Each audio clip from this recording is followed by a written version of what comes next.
Hello my dear students, सबसे पहले आप सभी को नमस्कार है। स्वागत करता हूं आप सभी को आपके अपने यूट्यूब चैनल जिसका नाम है इंग्लिश विद एस के श्रवण। सो माय डियर स्टूडेंट्स, जितने भी एस्पिरेंट्स जो कॉम्पिटिटिव की तैयारी करते हैं, SSC, NDA, CDS, banking sector या कोई भी डिफेंस सेक्टर जिसमें इंग्लिश एक बहुत ही इम्पोर्टेंट रोल प्ले करता है, तो हम लोग अभी वोकेब की सीरीज करा रहे हैं जिसमें हम वन वर्ड्स की सीरीज लेकर आपके लिए आए हैं। अभी तक हमारा जो वन वर्ड्स का सीरीज है वो आपका फोर्थ कंप्लीट हो चुका है। आज फिफ्थ नंबर पे हम लोग चल रहे हैं, यानी क्वेश्चन नंबर हम लोग चलेंगे। क्वेश्चन नंबर 91 से हम लोग मूव करेंगे, 91 से लेके 100 तक हम देखेंगे, यानी 10 क्वेश्चंस की सीरीज हम आज लेकर आगे बढ़ेंगे। So friend, are you ready? If yes, comment में यस और जय श्री श्याम लिखकर आप जरूर भेज दें। चलिए स्टार्ट करते हैं आज का आपका पहला क्वेश्चन, यानी first question my dear student. देखिए ये सारे क्वेश्चंस आपके हो चुके हैं already. We have completed this questions I think.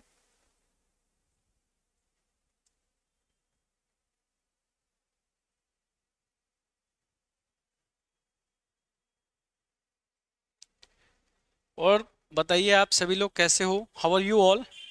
सभी लोग ठीक है, मस्त हैं, व्यस्त हैं, सीख रहे हैं कुछ? चलिए तो शायद हम लोग आ चुके हैं क्वेश्चन नंबर 91 पे। तो फ्रेंड्स ये आपका क्वेश्चन है 91। आप पहले इसको एक बार पढ़िए, खुद से करने की कोशिश करिए। अगर आपको समझ में आ जाए तो अच्छी बात है, नहीं तो मैं जो समझाऊंगा उसे आप बहुत अच्छे से समझने की कोशिश करिएगा फ्रेंड।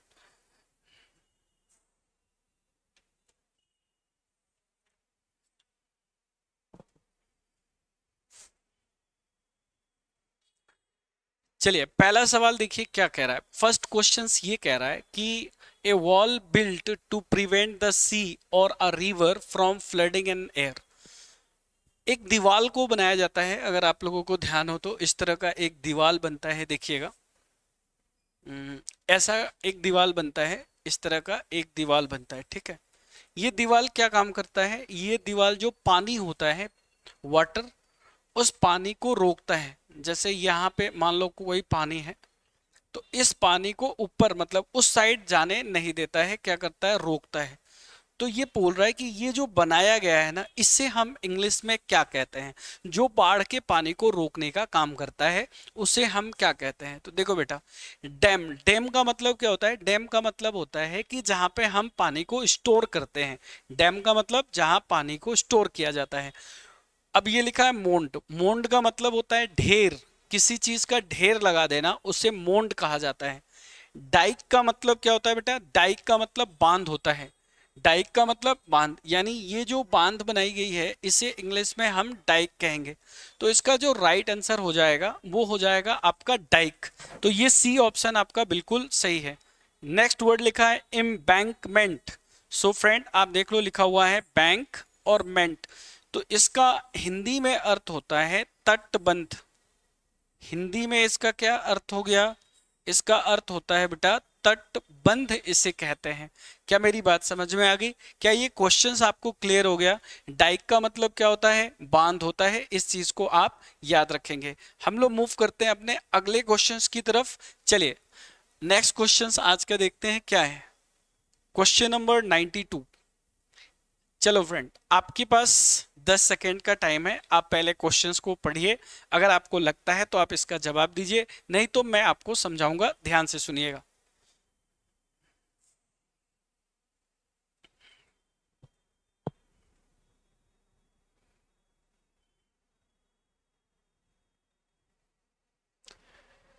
चलिए फ्रेंड, क्वेश्चन क्या कह रहा है कि able to use. Able to use मतलब यूज करने योग्य है। द लेफ्ट हैंड, ये आपका टाइपिंग एरर है, इसको ध्यान रखिएगा। हैंड लिखा हुआ है, बैंड नहीं लिखा हुआ है यहाँ पर। ये क्या लिखा हुआ है साहब? हैंड है, HAND, हैंड। हाँ जी, ये लिखा हुआ है बेटा hand. Able to use left hand and right hand equally well, या मतलब ऐसे लोग जो अपने दोनों हाथों का इस्तेमाल कर सकते हैं, उसे हम इंग्लिश में क्या कहते हैं? तो आप हमेशा याद रखिएगा कि एक वर्ड होता है, देखिएगा, एक वर्ड है, इसको आप रूट वर्ड की तरह मान लो। जैसे लिखा हुआ है एमबी, बेटा एमबी का मतलब दो होता है। जैसे ये एमबी से एक वर्ड निकल के आया, याद करिए, एमबी से हमने एक वर्ड बोला एमबी डेक्स्ट्रस। एमबी डेक्स्ट्रस का मतलब होता है बेटा दोनों हाथों से दक्ष, एमबी डेक्स्ट्रस। एमबी से एक वर्ड आप लिख सकते हैं, जैसे हमने बोला एम्बिगुअस। एम्बिगुअस का मतलब होता है बेटा जो चीज आपको क्लियर ना हो, जो चीज आपको क्लियर ना हो इसका मतलब वो चीज आपके लिए अस्पष्ट है, एम्बिगुअस बोलते हैं। नेक्स्ट वर्ड इसके लिए एक और वर्ड है जिसको हम बोलते हैं बेटा एम्बीवर्ट। एम्बीवर्ट का मतलब क्या होता है? एम्बीवर्ट का मतलब ये होता है कि इससे तीन वर्ड आप सीखने की कोशिश करिएगा। जैसे देखिए, ऐसा इंसान जो खुद के बारे में सोचता है, तो जो खुद के बारे में सोचता है उसे इंट्रोवर्ट कहते हैं। जो दूसरे के बारे में सोचता है बेटा उसे एक्सट्रोवर्ट कहते हैं। और जो दोनों के बारे में सोचता है बेटा उसे एम्बीवर्ट कहा जाता है। ये बात याद रखिएगा, एम्बीवर्ट। तो ये चीजें आपको क्या रखनी है, याद रखना है। एम्बीवर्ट, इंट्रोवर्ट का मतलब जो खुद के बारे में सोचे, एक्सट्रो मतलब जो दूसरे के बारे में सोचे, एमबी मतलब जो दोनों के बारे में सोचे। तो एमबी मतलब कितना होता है? दो। एमबी से क्या बना? एमबी वर्ट। एमबी से क्या बना? एमबी गुअस। एमबी से क्या बना? MB dextrous. तो आप याद रखेंगे, बहुत इंपॉर्टेंट वोकेब है जो आपके एग्जाम्स में आपको बहुत हेल्प करेगा। एक और वर्ड है इसमें, आप देखिएगा लिखा हुआ है एम्बिटियस। सबसे पहले तो ये याद रखो कि एम्बिटियस के साथ प्रीपोजिशन ऑफ आता है, और इस एम्बिटियस का हिंदी में अर्थ होता है महत्वाकांक्षी। हाँ जी, फटाफट बता दो इसका मतलब क्या होता है बेटा? महत्वाकांक्षी होता है एम्बिटियस। तो इसका राइट आंसर अगर आपसे पूछे कोई तो आप बेटा क्या बताएंगे? बी बताएंगे, यानी एम्बीडेक्स्ट्रस जो होता है वो आपका बिल्कुल राइट आंसर है। क्या मेरी बात समझ में आ गई? अगले क्वेश्चंस की तरफ मूव करें। आप बढ़िया से देख लीजिए, स्क्रीनशॉट ले लीजिए, और एक चीज और बता दीजिएगा जो कि मैं नहीं पूछ पाया, क्या मेरी आवाज आप तक अच्छे से जा रही है? अगर हाँ तो कमेंट में यस लिख दे फ्रेंड। और इस वीडियो को आप ज्यादा से ज्यादा बच्चों तक शेयर करें जो भी कॉम्पिटिटिव इंग्लिश की तैयारी करते हैं, चाहे उनको किसी भी लेवल की वो तैयारी कर रहे हो। हर एग्जाम्स के लिए काफी बेनिफिट है। पीवाईक्यू पिछले 10 साल के क्वेश्चंस का मैंने कलेक्शन उठाया हुआ है। चलिए अगले क्वेश्चंस की तरफ चलते हैं फ्रेंड, यानी नेक्स्ट क्वेश्चन।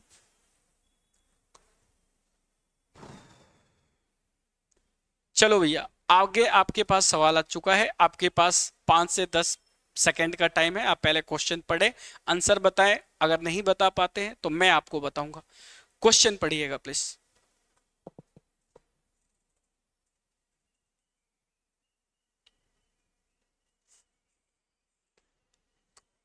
चलिए, क्वेश्चन क्या कह रहा है? देखिए, कह रहा है बेटा system, system of naming things, मतलब ऐसा सिस्टम जिससे नाम को रखा जाए, नेमिंग थिंग्स।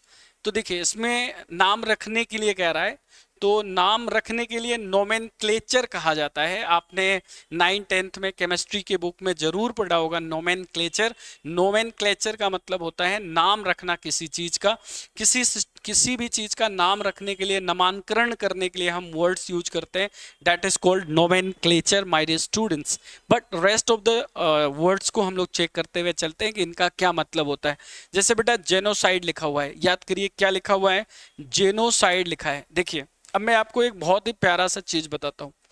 जैसे मान लीजिए किसी भी वर्ड है, ये कोई वर्ड है मान लो, और इस वर्ड के लास्ट में बेटा अगर ये वर्ड लिखा हुआ मिल जाए साइड, तो आप समझ जाना कि इसका मतलब होता है हत्या करना। किसकी हत्या करना भैया? किसी की भी हत्या करने की बात आती है। जैसे मान लो पेपर में अगर आ गया बेटा जेनोसाइड, जैसे यहां पर लिखा हुआ है, तो बेटा जेनो का मतलब होता है किसी जाति की हत्या कर देना। ध्यान से सुन रहे हो ना मेरी बात को? रिपीट जरूर करना।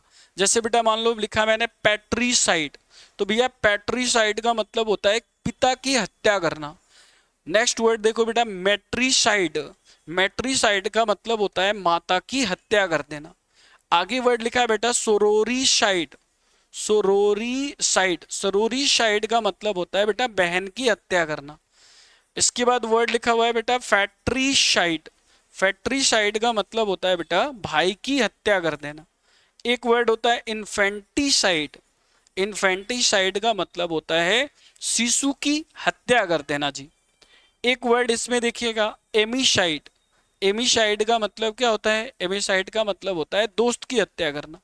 एक वर्ड है बेटा सुसाइड। सुसाइड मतलब सारी दुनिया जानती है, आत्महत्या को कहते हैं। एक वर्ड है बेटा युग्जोरिसाइड। युग्जोरिसाइड, इसका क्या मतलब होता है? इसका मतलब होता है पत्नी की हत्या कर देना। तो इस तरीके से हमने क्या देखा कि किसी भी शब्द के लास्ट में बेटा जब हमें क्या लिखा हुआ मिल जाए साइड, तो इसका मतलब होता है हत्या करना। जेनो मतलब जाति की। पेट्री कब आए? जब फादर के लिए पूछ दे आपसे। मेट्रीसाइड मतलब मदर के लिए पूछ देता है बेटा, मदर। सोरोरी साइड बेटा सिस्टर के लिए पूछ दे, सिस्टर की हत्या कर देना। फैक्ट्री साइड बेटा, फैक्ट्री साइड का मतलब होता है भाई की हत्या करना, यानी ब्रदर पूछ दिया। क्वेश्चंस में इन्फेंटिसाइड यानी शिशु की हत्या करना, तो ये इन्फेंट हो जाएगा बेटा। युग्जोरिसाइड वाइफ की हत्या करने को बोलते हैं बेटा। सुसाइड का मतलब सेल्फ, खुद की हत्या कर लेना, आत्महत्या। एमिसाइड बेटा फ्रेंड की हत्या करना।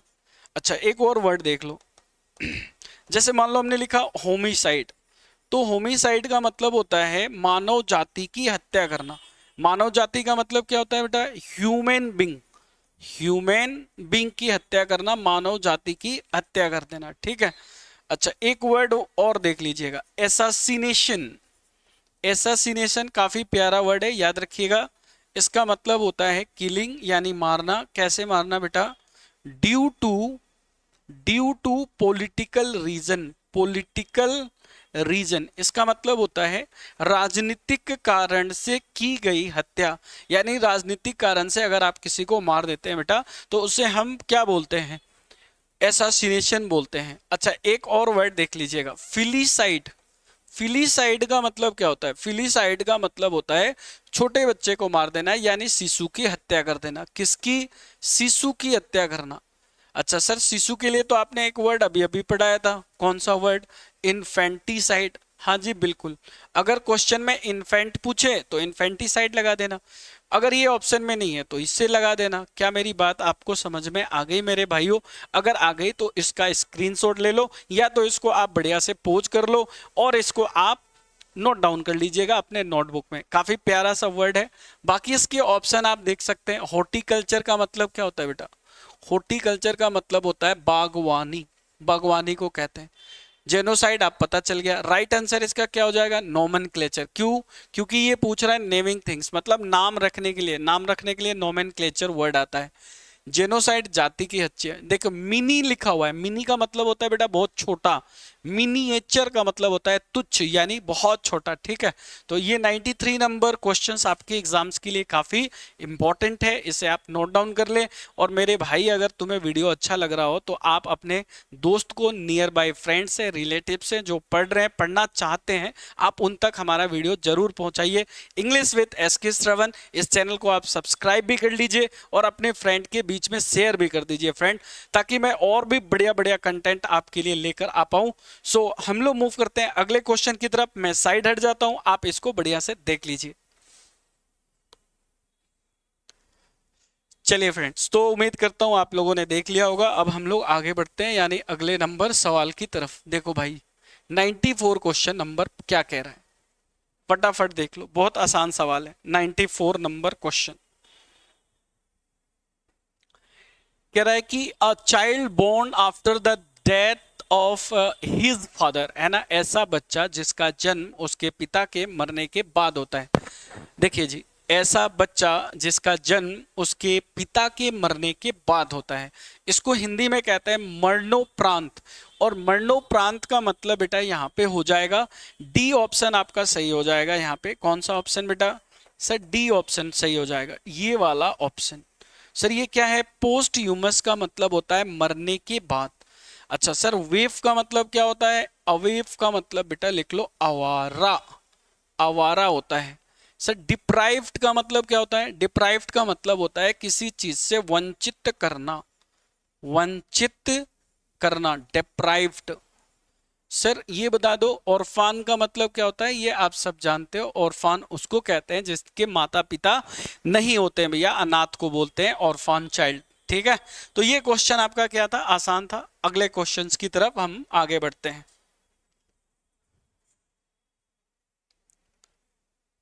चलिए, अगला सवाल आपके स्क्रीन पे, आप लोगों के स्क्रीन पे अगला सवाल आ चुका है। आप बढ़िया से पढ़िए और आंसर दीजिए। Question number 95।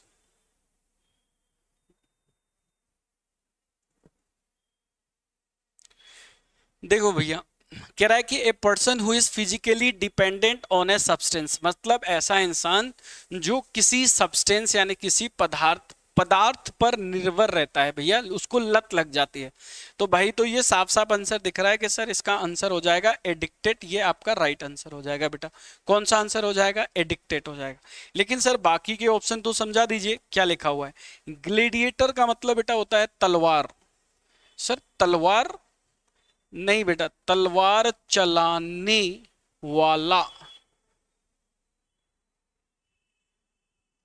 चलो इसको दोबारा लिख देता हूं मैं, तलवार चलाने वाला, इसको ये बोलते हैं तलवार चलाने वाला। मार्टर का मतलब बेटा होता है शहीद। क्या होता है, शहीद होता है। क्रिमिनल मतलब क्या होता है बेटा, अपराधी होता है। क्रिमिनल का मतलब होता है अपराधी। बात समझ में आ गई। तो आपका सही आंसर क्या हो जाएगा यहाँ पे, एडिक्ट हो जाएगा। ये आपका राइट आंसर हो जाएगा। ठीक है, तो बहुत प्यारा सा सवाल था। इनमें हम देखिए, दिक्कत ये नहीं है कि आपको डायरेक्ट आंसर बता दे, दिक्कत ये है मेरे भाई कि अगर आप इनके बाकी के ऑप्शन सीखते हैं तो एग्जाम में क्वेश्चन कहीं ना कहीं वहीं से उठकर आते हैं। ऐसा तो है नहीं कि भैया देखो ये जो वोकेब, ये नाम जो है ना वोकेब, इसका अंत नहीं है, ये अनंत है मेरे भाई। अनंत मतलब आप जितना भी पढ़ लो ये आपको ऐसा लगेगा कि ये कमी है, क्योंकि टोटल 15 लाख वोकेब हैं भैया। कितना वोकेब आप पढ़ लेंगे बताइए। इसीलिए जो लिमिटेड वोकेब होते हैं, लिमिटेड कहने का मतलब कि जो एग्जाम्स में पूछे जाते हैं उनके और उनके ऑप्शंस को अगर आप अच्छे से पढ़ लेते हैं तो आप एग्जाम्स के लिए बिल्कुल तैयार हो जाएंगे। ठीक है सर, आगे बढ़े मेरे भाई। एक बार प्रेम से बोल दो जय श्री श्याम और आगे बढ़ जाते हैं। यानी हम लोग बढ़ेंगे अब क्वेश्चन नंबर 96 के तरफ। तो 96 नंबर क्वेश्चन एक बार लाया जाए स्क्रीन के ऊपर। चलिए, बड़ा प्यारा सा सवाल आ गया। अब देखिएगा 96 नंबर क्वेश्चंस।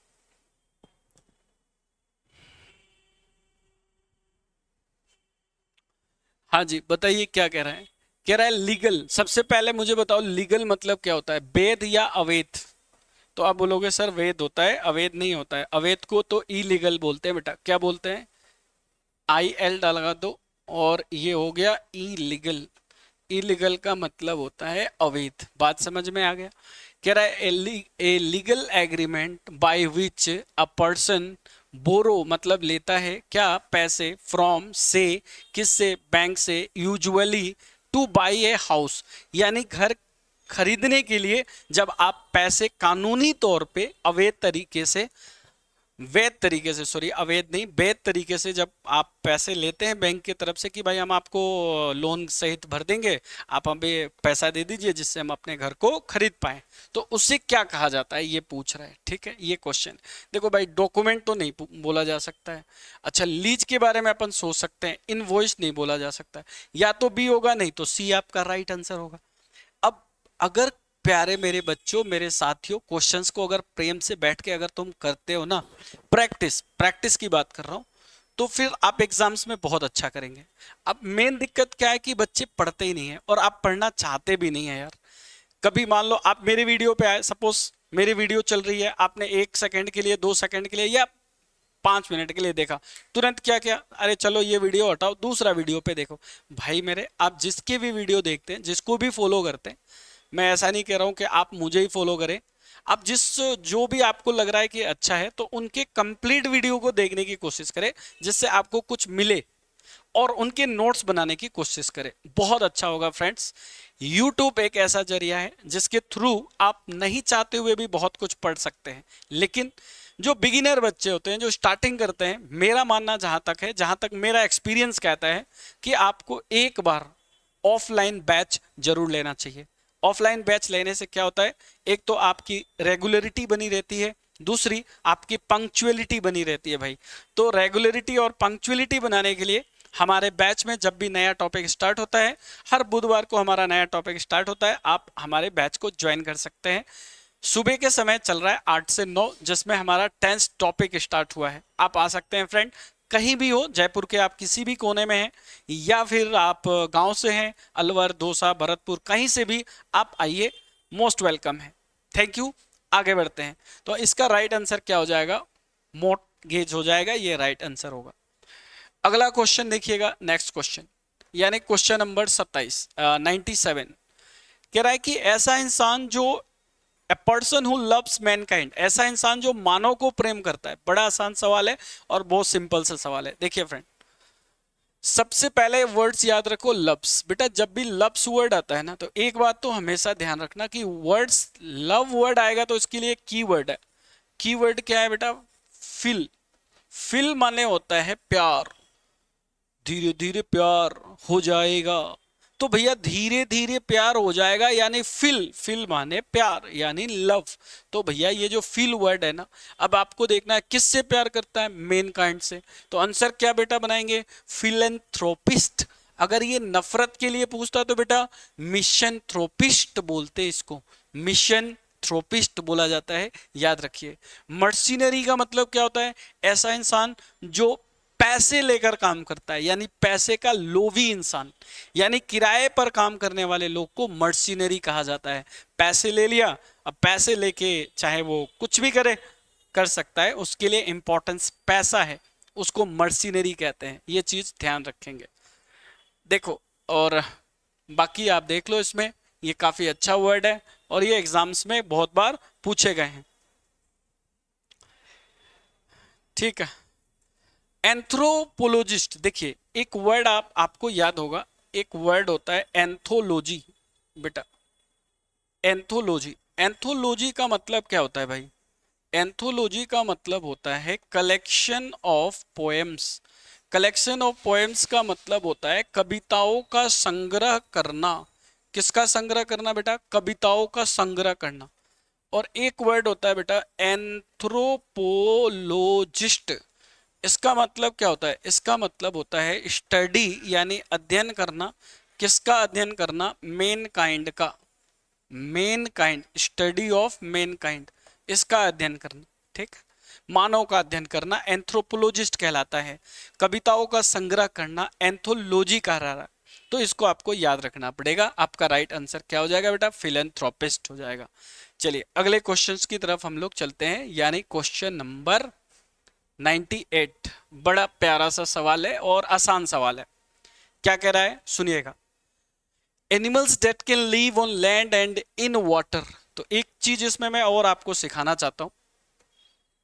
देखिए क्या सिखाना चाह रहा हूं कि लैंड के लिए कौन सा प्रीपोजिशन आया है बेटा? ऑन आया है। और वाटर के लिए क्या आएगा? इन आया है। किससे जोड़ा गया? एंड। एंड क्या है बेटा? कंजंक्शन है। अगर मान लो जो कंजंक्शन से पहले अगर कोई वर्ड है और उसे एक प्रीपोजिशन की जरूरत है, और कंजंक्शन के बाद कोई वर्ड है उसे भी अलग प्रीपोजिशन की जरूरत है, तो आप हमेशा ध्यान रखना कि आपको दो अलग अलग प्रीपोजिशन यूज करने ही पड़ेंगे। एक प्रीपोजिशन से काम नहीं चलेगा। अब क्वेश्चन पे आ जाओ।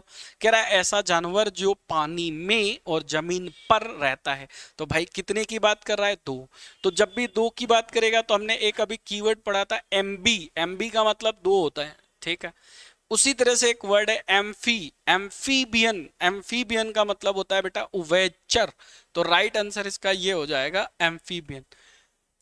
आगे वर्ड्स आप देख सकते हैं। एक्वेटिक का मतलब होता है जो केवल पानी में रहता है, यानी जलचर। तो ये हो जाएगा एक्वेटिक। ठीक है। Aquarian, what do you mean by Aquarian? तो एक्वेरियस आपने सुना होगा, जिसकी राशि एक्वेरियस राशि होती है वो एक्वेरियन होते हैं। जिसकी राशि एक्वेरियन होती है वो क्या होते हैं? एक्वेरियन होते हैं। तो ये वो वर्ड है।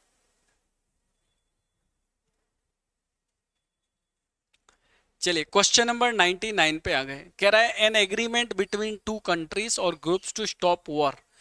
कह रहा है कि एन एग्रीमेंट, एक समझौता दो देशों के बीच में, जिससे हमारा जो वॉर है वो शांत हो जाए, है ना। जैसे अभी आप लोगों को पता है थोड़े दिन पहले वॉर चल रहा था, इजराइल और किसके बीच चल रहा था? अब मुझे याद नहीं, रसिया के बीच या पता नहीं किसके बीच चल रहा था, इजराइल और किसी के बीच चल रहा था ना। I don't know the name of that country, but sorry for that my dear student. उनके बीच चल रहा था, अगर उन दोनों के बीच एक एग्रीमेंट हो जिससे वार रुक जाए, उसको क्या कहा जाता है? तो उसको भैया कहते हैं भैया सीज फायर। क्या कहते हैं बेटा? सीज फायर कहते हैं। कॉम्प्रोमाइज नहीं कह सकते ना, कॉम्प्रोमाइज। ये तो अगर आप भी एग्जाम देने बैठे और ये क्वेश्चन आए तो आपको पता चल जाएगा कि कॉम्प्रोमाइज नहीं कह सकते हैं। अच्छा, प्रोटोकॉल भी नहीं कह सकते हैं। तो इसके लिए आपके लिए पास कौन सा वर्ड है बेटा? सीज फायर आपके पास वर्ड है, सीज फायर। और इसमें एक वर्ड दे रखा है बेटा आउटपोस्ट। आउटपोस्ट का मतलब अगर आप लिखना चाहो तो लिख लो, इसका मतलब होता है चौकी। चौकी को बोलते हैं आउटपोस्ट। पोस्ट आपने देखा होगा, पोस्ट का एक मतलब होता है पद, आउटपोस्ट का मतलब बेटा होता है चौकी। ठीक है, तो इसको आपको याद रखना है। अगला सवाल देखते हैं, और मेरे हिसाब से ये आपका आखिरी सवाल है, यानी this is the last question of the series, मतलब इस सीरीज का आखिरी सवाल है, यानी 100 नंबर क्वेश्चन। तो सबसे पहले इसको थोड़ा देखते हैं, क्वेश्चंस क्या कह रहा है। 9। अच्छा, सबसे पहले एक चीज तो इसको सही कर लीजिए बेटा। सही क्या करना है कि सर ये जो लाइकली वर्ड है ना, ये स्पेलिंग में टाइपिंग में गलत कर दिए हैं, तो इसको थोड़ा सही कर दीजिए। लाइकली वर्ड हो जाएगा ये। कह रहा है a thing likely to be easily broken, मतलब ऐसा चीज जिसको आप आसानी से तोड़ सकते हैं। यस माय डियर, बिल्कुल सही सुना आपने, जिसको आसानी से तोड़ा जा सके। तो जिसको आसानी से तोड़ा जा सके वो क्या होगा इसमें से? डेलिकेट का मतलब नाजुक होता है, ब्रिटल हो जाएगा, ब्रिटल, सी ऑप्शन हो जाएगा। याद रखिएगा, ब्रिटल की जगह आप फ्रेगाइल भी लिख सकते हैं। फ्रेगाइल का मतलब होता है जिसको आसानी से तोड़ा जा सके। आप फ्रेल भी लिख सकते हैं, याद रखिएगा, फ्रेल का मतलब होता है नाजुक। तो ये वर्ड आप याद रखेंगे, एग्जाम्स के लिए काफी इंपॉर्टेंट वर्ड्स हैं, तो ये काफी अच्छे वर्ड भी माने जाते हैं। माय डियर स्टूडेंट्स, मुझे लगता है कि आज हम लोगों ने 100 क्वेश्चंस पूरा कर लिया है, इसलिए आप लोग इस ताली जरूर बजा दीजिएगा सभी लोग, क्योंकि ये एक अच्छा प्रयास रहा। 1 से लेकर 100 तक क्वेश्चंस हमने किया। आगे क्वेश्चंस हमारा वोकैब का सीरीज जारी रहेगा। मिलते हैं हम लोग अगले वीडियो में। और हम लोगों का शनिवार को जो टेस्ट सीरीज चल रहा है, आप लोग टेस्ट सीरीज जरूर ज्वाइन करें। संडे को सुबह 9 बजे उसकी लाइव क्लास चलती है, लाइव क्लास जरूर आप लोग ज्वाइन करें। वॉकअप की क्लास आपकी इवनिंग में चलती है बेटा, 7:15 से स्टार्ट होता है वॉकअप की क्लास, तो आप वॉकअप की क्लास में जरूर आए। और एक चीज और मेरे भाई, आप लोग कमेंट करके जरूर बताएं कि सर हमें ये सेक्शन में दिक्कत आ रहा है, इस सेक्शन को लेकर आइए, ताकि हम उस सेक्शंस को भी लेकर आएंगे। Thank you so much for watching this video, love you all, bye bye, have a sweet dream, take care.